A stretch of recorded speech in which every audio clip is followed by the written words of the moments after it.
Morning glory, America. Bonjour, hi, Canada. I'm Hugh Hewitt on a very, very, very troubling morning for America and the future of America as political speech is attempted to be criminalized, in my opinion, by the Javert of America, Jack Smith. But I don't know what Jim Geraghty thinks because I haven't read the Morning Jolt yet. Good morning, Jim. How are you? Jim, but who am I? Jim, Hugh. You can tell the terrific start that I'm off to. Yep. Actually, it makes me kind of proud that you don't know what I think yet. It makes me kind of proud that like I am not a predictable, reflexive anti-Trump guy, not a predictable, reflexive pro-Trump guy. And that's probably why what I think is going to surprise you, some listeners, and some readers of today's Morning Jolt. In part because I changed my mind kind of in the last 24 hours or so since this, and we all knew this indictment was coming. We all knew Trump had, tweeted about it and or been on Truth Social about it, and I actually come to this, and I think this is. I'll be surprised if this holds up in court, or does not. If a prosecution is held, it does not get rejected on appeal. Way back when in the Alvin Bragg case, my former colleague David French said you should not be using any unique or unprecedented definitions of the law or interpretations of the law. You shouldn't do it to indict anybody, but you certainly should not be using this for the first indictment of the President of the United States. In a lot of the coverage today, you can find people pointing out this all hinges upon the prosecution's ability to, beyond a reasonable doubt, prove that Trump knew he was lying. Now, if you ask Jim Geraghty, what is the most effective defense for Trump? I would argue insanity. I think Donald Trump is not a guy who can easily distinguish between reality and fantasy. I think you tell him what he wants to hear and he automatically believes it's true regardless of counter evidence. I think if you tell him something he doesn't want to hear, you can have a mountain of evidence and Donald Trump will still reject it because he heard on the internet, 40,000 ballots were destroyed or something like that.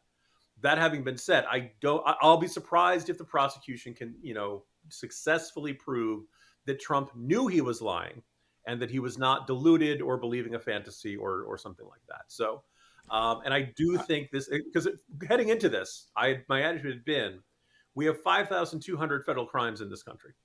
You're telling me between Election Day 2020 and January 6th, Donald Trump did not break any federal law at all in any way, shape, or form?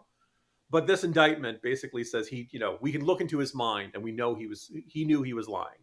And I think that'll be Yeah. tough to prove. And Jim, you don't surprise me because you agree with me. And I thought everyone will get there. Everyone will get where we are, which is this is a nightmare because state of mind prosecutions of politicians. I'm making it general. I don't want to prosecute Joe Biden because he lied about never having discussed business dealings with his son. I don't want to prosecute him. I don't want to prosecute anyone for anything that they say on the campaign trail ever or trying to win or hold on to the presidency because then we will be a banana republic and we will have show trials. I do want to read to you paragraph 83. I've read the complaint. I know what Jack Smith is going to argue, and that's why I go to page 83. On the evening, or paragraph 83, on the evening of January 3rd, the defendant met for a briefing on an overseas national security issue with the chairman of the Joint Chiefs of Staff. That's, of course, President Trump, while he's still president, and other senior national security advisors. The chairman briefed the defendant on the issue, which had previously arisen in December, as well as possible ways the defendant could handle it. When the chairman and another advisor recommended that the defendant take no action because Inauguration Day was only 17 days away, and any course of action could trigger something unhelpful, the defendant calmly agreed, stating, "Yeah, you're right. It's too late for us. We're going to give it to the next guy." They are going to argue that that proves his state of mind is he didn't believe he was screwed and he didn't believe that Mike Pence could put aside the ballots. It doesn't go to that. In the same way that a New York Jets or a Cleveland Brown coach in the playoffs down by 8 points and on the 2-yard line with 6 seconds doesn't try a hook and ladder and doesn't try a Hail Mary. You don't give up, even though you know you're formulating his game plan for the following week. Yes. The attitude of we will resolve that when we get there. I think maybe if they can actually generate proof that he said to Mike Pence, "You're too honest," okay, maybe that's getting in the ballpark of insinuating that certain people are honest and that Trump himself and his argument is not honest. I'm not saying it's impossible Jack Smith will convince a jury. By the way, Hugh, I kind of wanted to ask you because in the New York Times article today by Peter Baker, it just kind of casually acknowledges that Trump got 5% of the vote in Washington D.C. and that he's going to have a very tough time with the Washington D.C. jury pool. Now, when even the Times is just kind of saying, yeah, DC, it's a very Democratic and anti-Trump town. And boy, that jury is going to come in there ready to, believe anything they hear about Trump. That's like openly stating he can't get a fair trial. I'm really surprised by how open everybody is about this. Instead of this thing, well, it's a Democratic jurisdiction. So my question to you, Hugh, would be, where should this trial be held? If I think I don't know the venue rules now. Usually it's to a place proximate to the crime alleged, but not in the tainted jury pool. But I don't think you'll get a change of venue. I think the fix is in, Jim. They're going to do this in D.C., and the judges are going to keep it in D.C. because, again, we've never done this before, and they don't want to establish a precedent that Republicans can't be tried by Democrats. And so I do think we're screwed. Let me play you. I want to get your reaction to this. Cut number 17. This is John Laura, who was very good on Bret Baier. Bret, by the way, ran the best show I've ever seen last night. He had on Andy McCarthy, he had on Jonathan Turley, and then he had on Lauro at length. And here's what Lauro said, cut number 17. One thing I will say, though, in 2020, Mr. Trump's campaign had a few weeks to gear up and present evidence, and it was very difficult. We now have the ability in this case to issue our own subpoenas, and we will relitigate every single issue in the 2020 election in the context of this litigation. It right, gives... Now, Jim, I think that means I'm going to bring in the 51 experts who said that the Hunter Biden tape was Russian disinformation. I'm bringing in Mark Zuckerberg to tell me why he gave hundreds of millions of dollars in vote. I'm bringing in the Pennsylvania Supreme Court because they made this ruling without consulting the legislature. And we're going to prove that the state of mind of Donald Trump was based upon people trying to get him, that even paranoids have enemies. We're going to prove that. Now, noted legal expert Kyle Cheney of Politico tells me, oh, that's all rando nonsense. No, it's not. I think it all goes to state of mind. What do you think? You're not a lawyer like Kyle, but I'm just curious. What's a layman think? Well, first of all, I think the odds of Trump and his legal team attempting that argument are very likely. In other words, if you can get people under oath, then, say, dear Pennsylvania Supreme Court, why did you decide that a smudged postmark was a legitimate, should be counted as a legitimate ballot? Why did you believe that not having a postmark, that if it arrived ahead of time, that we should, within that time, we should accept it? And, they'll probably say, oh, because we wanted to make sure every potentially legitimate vote was counted, blah, blah, blah. But I think you're adding up to that. And then again, how many times have we heard Trump assert something that's factually false, that is not accurate, but that it's very clear he absolutely totally believes it, right? Remember when he did the marker on the map and he extended it into Alabama or something like that? New Jersey. Remember that they were writing that the Palestinians were celebrating on 9/11. Yeah. Completely wrong, made up. And so one of the things is that the argument, this is not an argument Trump's going to like, but I imagine his lawyers, in order to get acquittal, will use every trick in the book and every tool at their hand. And to say Donald Trump believes some crazy stuff, and he absolutely totally believes it, and he's absolutely completely convinced of it. And the fact that somebody tells him, Mr. President, there was no voter fraud, that's not going to change his mind. He's not easily persuaded when he totally believes this kind of stuff. And so does he get to call, Jim? Does he get to call President Biden to prove that President Biden said, I never discuss business dealings with my son, so that his attorneys can argue both presidential candidates in an attempt to gain the office lied about things they knew not to be true? That's the sort of thing I can see getting tied up in legal fights for a very long time. Yes. Probably beyond the election. So this is not going to be. Yeah. The other cases. It's a nightmare. Yeah. By the way, does it help him or hurt him? Yeah. I think there are a wide variety of people who'd say Alvin Bragg's indictment is nonsense. They've never applied the statute that way. Nobody else gets prosecuted for this kind of stuff, et cetera, et cetera. I think a lot of people in the documents, they've got the equivalent of a smoking gun case, that there's just giant piles of stuff, and it's, ipso facto, right in the face of it, very clear that Trump, What is the long-term impact, Jim, on American politics of having a special prosecutor go after Donald Trump on state of mind crimes?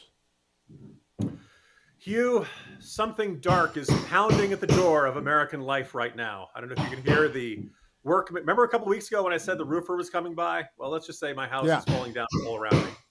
So it feels like there is a discordant racket in American life, that we are trying to sort out our problems and our differences through normal, measured, careful conversation.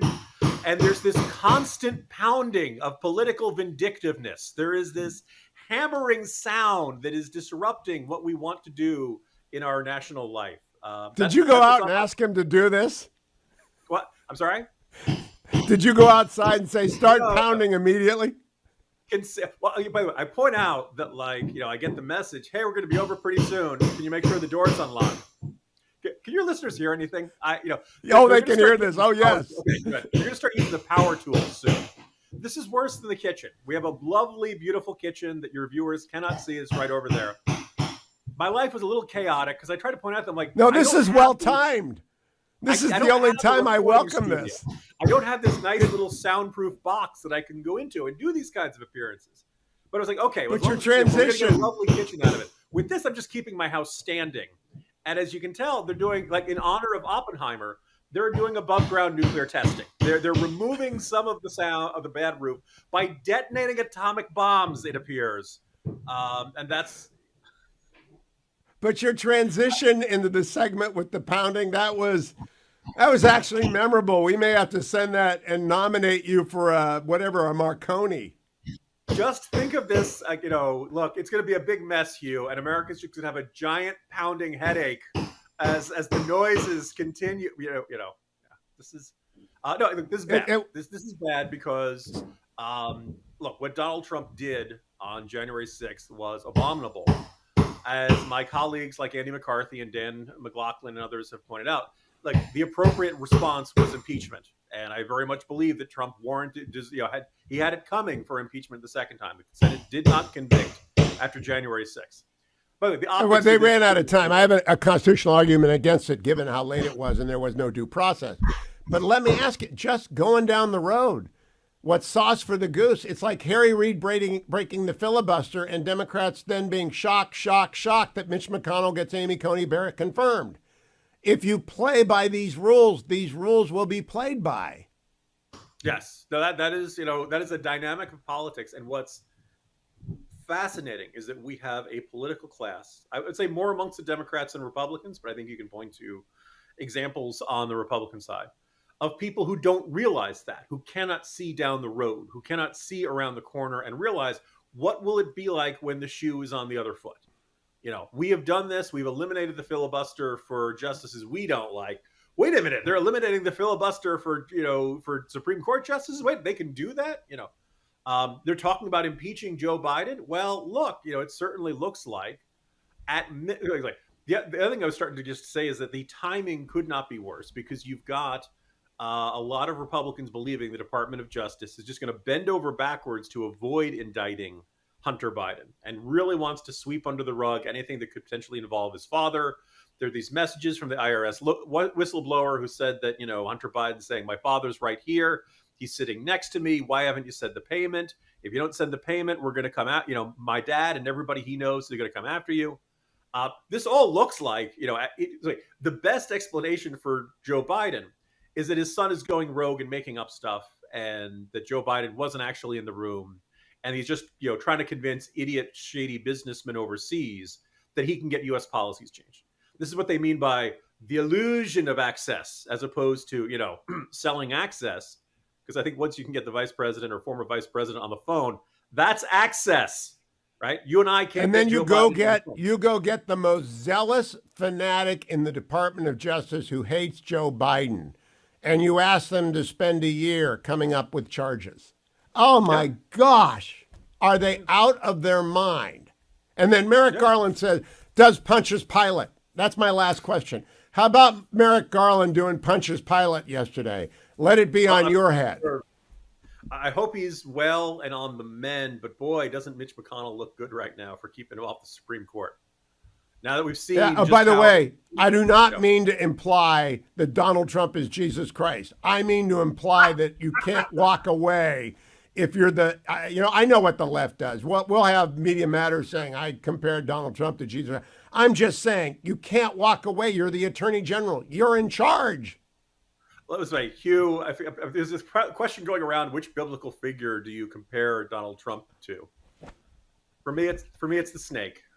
But nonetheless, I have no such judge for the same law that everybody else does. You cannot invent a new kind of crime. You cannot stretch the existing statute like silly putty in order to nail the guy who you think is the snake. And that they don't see the other great irony. We were talking about this with Dwayne during the break. Like we kind of alluded, the documents case looks like a much stronger, much closer to a slam dunk. All that kind of stuff. I do kind of wonder if this is Jack's. I think back to the prosecution of George Zimmerman down in Florida, and the sense that there was this great public outrage over this. Right. We're done, Jim Geraghty. God bless you. Avoid the hammers.